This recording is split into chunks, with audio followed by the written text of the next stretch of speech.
before I jump that first board, okay? So as I come in, I'm just gonna walk one time and talk about. So here's the runway. This is what we're talking about, the scope, okay? So even I can show you on the GoPro too. Like if you're right here, okay, and you have this wide window that I can see that whole 12-foot board of the teal, I can see a wide range, you're offering so many options where your horse can go from here. You know, when you target, when you bring your screen or your scope in a little bit, maybe for about 5 feet, 6 feet, everyone knows that that's where we're aiming for. If you see your horse drifting all the time, it's because you're looking up, looking ahead, looking at his head, wondering where to go. He doesn't know. If we're adamant about where we're telling this horse to locate his feet, where to land inside the gaps, where to land in front of the poles, is so much easier communication-wise to your horse, signal response, for him to react to where you want him to go. So as we go down the lane here, okay, like I said, there's these other lines here that I like, so I know if I'm hitting this line, I know I'm on.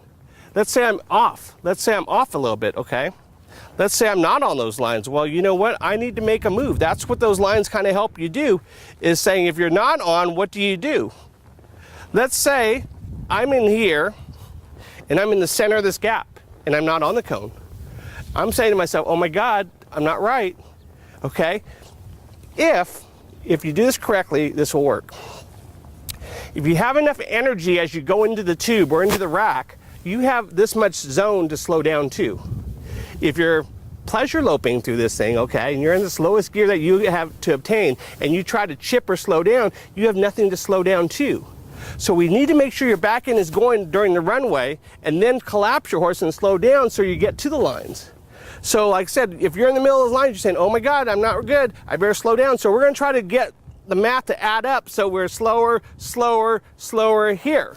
So by the time we get to takeoff, we can shrink the stride so we still hit the takeoff. That's how you make a change. That's why it's important to know where you are in relationship to the takeoff. That's what the cones help you, saying, oh my gosh, you gotta learn how to judge 12 feet, 18 feet, 24 feet. So